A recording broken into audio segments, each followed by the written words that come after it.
6 hal yang akan jadi investasi tubuh dan hidup kamu 5 tahun ke depan. Teman, kita harus tahu bahwa jiwa dan tubuh kita hari ini merupakan investasi kita 5 tahun yang lalu, meliputi kebiasaan, gaya hidup, keinginan, dan pemaksaan diri dari kita sendiri nih. Dan jiwa dan tubuh kita 5 tahun ke depan adalah investasi kita hari ini. Jadi gitu ya, tidak ada yang namanya instan di dunia ini kecuali mie dan minuman dingin. Selebihnya adalah tabungan atau investasi. Namanya investasi, itu satu pekerjaan jangka panjang. Kita akan menuai dan merasakannya di kemudian hari setelah bertahun-tahun kita melakukannya. Dan investasi ini bisa berupa sesuatu yang baik ataupun buruk. Setidaknya teman, ada 6 hal yang akan menjadi jangka panjang buat jiwa dan tubuh kita yang akan kita tuai dalam 5 tahun ke depan. Yang pertama adalah makanan dan minuman. Ya, apa yang kita makan dan kita minum hari ini bakalan membentuk diri kita 5 tahun ke depan. Bagaimana tubuh kita dibangun oleh asupan, itu akan sangat menentukan. Kalau sekarang kita banyak makan yang hanya sekadar enak, tanpa disertai dengan kesadaran makanan atau minuman itu sehat atau enggak buat tubuh, lihatlah apa yang akan terjadi kemudian pada diri kita. Saya punya contoh yang nyata nih dari kehidupan saya sendiri. Saya termasuk orang yang jorok dalam soal makanan terutama. Maksudnya ketika saya lapar, apa yang paling ada di dekat saya, ya saya makan. Misalnya saat di perjalanan, nemu tukang bakso atau mie ayam, ya saya langsung makan begitu aja, tanpa pikir panjang lagi. Tapi beda dengan istri saya. Dia hanya mau makan di tempat yang dia sudah ketahui dengan jelas asal-usulnya, bukan sembarang makanan dan bukan sembarang tempat pula. Jadi dia akan bela-belain terus menahan lapar dalam beberapa waktu ke depan. Tapi lihat ini hasilnya. Ketika sakit, saya dan istri saya punya rentang penyembuhan yang berbeda. Istri saya, jika badannya nggak enak, biasanya paling lama 3-5 hari saja. Alhamdulillah, dia akan cepat sekali merecovery dan biasanya tanpa obat kimia juga. Sedangkan saya, sekalinya sakit, rata-rata menghabiskan waktu 3 pekan untuk pemulihan. Itu pun biasanya dengan dibantu menggunakan obat-obat dari apotek. Penyebabnya saya pikir sangat jelas ya dari pola makan dan minum. Dulu saya pikir pola hidup makan sehat itu mahal, tapi ternyata nggak juga kok. Tergantung kita mau atau enggak, itu aja sih. Makanan dan minuman yang baik teman akan membuat jiwa dan tubuhmu baik insya Allah. Dan sebaliknya, makanan dan minuman sembarangan akan membuat tubuhmu jadi sembarangan pula. Teman, investasi hidup kita yang kedua adalah apa yang kita baca. Ya, apa yang kita baca hari ini akan menentukan pikiran kita 5 tahun ke depan. Punya bacaan itu sangat penting. Punya bacaan itu akan terus menstimulasi otak kita untuk berpikir tiada henti, menemukan ide-ide setiap hari dan menyegarkan jiwa. Saya suka kagum banget sama Ustadz Felix Xiao kalau beliau lagi jelasin tentang sesuatu, misalnya tentang musik, tentang sejarah Islam, tentang kekinian zaman. Apa yang beliau sampaikan itu sungguhan nih, bukan kaleng-kaleng. Ada data dan fakta yang kuat, dan ini gak akan bisa beliau dapatkan kalau bukan dari baca. Dalam hal ini, baca buku tentunya ya. Suatu saat duduk di majelis ilmu Ustadz Budi Asyari, saya mendengar penuturan langsung bahwa beliau punya kebiasaan 1 kali duduk baca buku dalam 1 waktu. Utamanya dari ibadah Isya sampai menjelang sholat subuh. Kata beliau, tidak ada lagi yang lebih mengasyikan dalam mengisi waktu selain dengan membaca. Masya Allah, tidak heran Ustadz Budi Asyari juga pinter banget ya. So, jangan jadi orang yang kering di zaman ini, yaitu orang yang gak punya bacaan dalam hidupnya. Kadar informasi aja nih ya, data dari Kominfo dan PBB, Indonesia mempunyai angka 0,001 orang baca buku. Artinya 1 dari 1000 orang Indonesia yang hobi dan punya kebiasaan baca buku. Ngeri gak sih?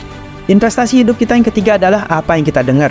Dulu zaman belum ada YouTube dan internet seperti sekarang ini, bisa dipastikan apa yang saya dengerin juga didengerin oleh teman-teman saya di sekolah. Kenapa? Ya karena kita dengernya lewat televisi dan radio. Kalau saya lagi dengar Dewa 19 misalnya, ya bisa dipastikan itu teman saya juga tahu lah. Makanya di zaman dulu era 90-an ada yang namanya hit dan bisa dipastikan ada orang-orang yang ngetop secara merata dikenal oleh nyaris semua orang. Tapi sekarang eranya beda. Apa yang didengar oleh kamu bisa jadi berlainan banget dengan apa yang didengar oleh teman kamu. Kamu dengarnya apa, teman kamu dengarnya juga siapa. Tapi apapun itu teman, penuhi telingamu dengan konten-konten yang baik. Kalau lagi kerja belakang komputer, paksain diri aja untuk dengar murotal, nasyid, atau podcast-podcast yang penuh gizi. Banyak kok, saya kasih contoh. Podcastnya Helmi Yahya itu keren banget, memperkaya dan menumbuhkan semangat. Saya juga sering banget nyimak Coach Justin soal urusan sepak bola. Emang sih isinya ya gitu seputar sepak bola doang, but at least kita bisa jadi belajar, jadi pundit, atau paling enggak jadi sedikit ngerti kekinian sepak bola. Di situ ada data, statistik, dan juga emosi, sesuatu yang personal banget. Itu salah satu kelebihan dari Coach menurut saya ya. Dan apa yang kita dengar ini teman sepenuhnya kita yang tentukan sendiri, mau milih yang mana dan dengerin apa. Investasi 5 tahunan buat tubuh dan jiwa yang keempat adalah apa yang kita tonton. Ini nyaris mirip sama apa yang kita dengar di atas. Bedanya kalau yang tadi itu sifatnya lebih ke audio, walaupun kebanyakan juga ditayangin di YouTube, namun yang kita tonton ini apa yang kita lihat ya. Tapi bedanya sebenarnya agak jauh sih. Sok coba aja. Itu bocah-bocah usia 2-5 tahun suruh dengerin podcast. Mana mau mereka? Mereka baru bisa anteng kalau nonton langsung. Kenapa tontonan ini jadi investasi penting buat tubuh dan jiwa kita? Pada intinya sama aja sih dengan investasi-investasi sebelumnya yang udah disebutin di atas. Kita, teman, sepenuhnya lagi-lagi yang menentukan dan yang memilih apa yang baik dan apa yang enggak. Jangan sampai nih kita jadi user end dalam teknologi HP sekarang ini. Artinya ya kita cuma jadi penonton doang dengan terus mengeluarkan sedekah kuota atau voucher buat semua yang kita akses lewat HP tuh. Ya nggak apa-apa juga sih kalau jadi user end, tapi sekali lagi kita bisa memilihkan ya yang bukan konten-konten sampah. Dan investasi yang kelima adalah olahraga apa yang kita lakukan. Teman, bahaya banget kalau kita nggak punya kebiasaan olahraga.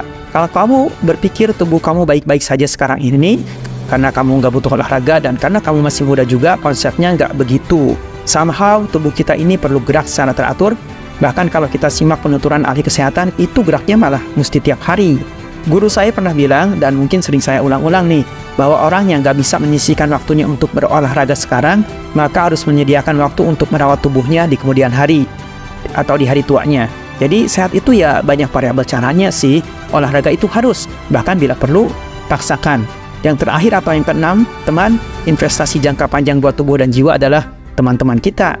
Saya lupa dapat dari siapa nih, tapi ini ya, kamu adalah produk kelima dari keempat teman yang ada di sekeliling kamu. Artinya, kalau teman kamu toksik, suka playing victim, gak punya adab, ya bisa jadi kamu juga gak jauh-jauh dari seperti itu. Ini gak heran kalau Rasulullah Muhammad SAW sudah mengatakan dalam salah satu hadisnya, permisalan teman yang baik dan teman yang buruk ibarat seorang penjual minyak wangi dan seorang pandai besi. Penjual minyak wangi mungkin akan memberimu minyak wangi atau engkau bisa membeli minyak wangi darinya, dan kalaupun tidak, engkau tetap mendapatkan bau harum darinya. Sedangkan pandai besi bisa jadi percikan apinya mengenai pakaianmu, dan kalaupun tidak, engkau tetap mendapatkan bau asapnya yang tidak sedap. Hadis riwayat Bukhari nomor 5534 dan Muslim 2628. Teman, keenam hal ini ingat sekali lagi ya, investasi. Dari Ibnu Abbas, Rasulullah SAW bersabda, manfaatkan 5 perkara sebelum 5 perkara. 1. Waktu mudamu sebelum datang waktu tuamu. 2. Waktu sehatmu sebelum datang waktu sakitmu. 3. Masa kayamu sebelum datang masa kefakiranmu. 4. Masa luangmu sebelum datang masa sibukmu. Dan 5. Hidupmu sebelum datang kematianmu. Hadis riwayat Al-Hakim dalam Al-Mustadraknya dikatakan oleh Az-Zahabi dalam At-Talqish berdasarkan syarat Bukhari Muslim. Waktu mudamu sebelum datang waktu tuamu, maksudnya lakukanlah ketaatan ketika dalam kondisi kuat untuk beramal, yaitu di waktu muda sebelum datang masa tua renta. Waktu sehatmu sebelum datang waktu sakitmu, maksudnya beramallah di waktu sehat sebelum datang waktu yang menghalangi untuk beramal seperti di waktu sakit. Masa luangmu sebelum datang masa sibukmu, maksudnya manfaatkanlah kesempatan waktu luangmu di dunia ini sebelum datang waktu sibukmu di akhirat nanti. Dan awal kehidupan akhirat adalah di alam kubur. Masa kayamu sebelum datang masa kefakiranmu, maksudnya bersedekahlah dengan kelebihan hartamu sebelum datang bencana yang dapat merusak harta tersebut, sehingga akhirnya engkau menjadi fakir di dunia maupun di akhirat. Hidupmu sebelum datang kematianmu, maksudnya lakukanlah sesuatu yang manfaat untuk kehidupan sesudah matimu, karena siapapun yang mati maka akan terputus amalannya.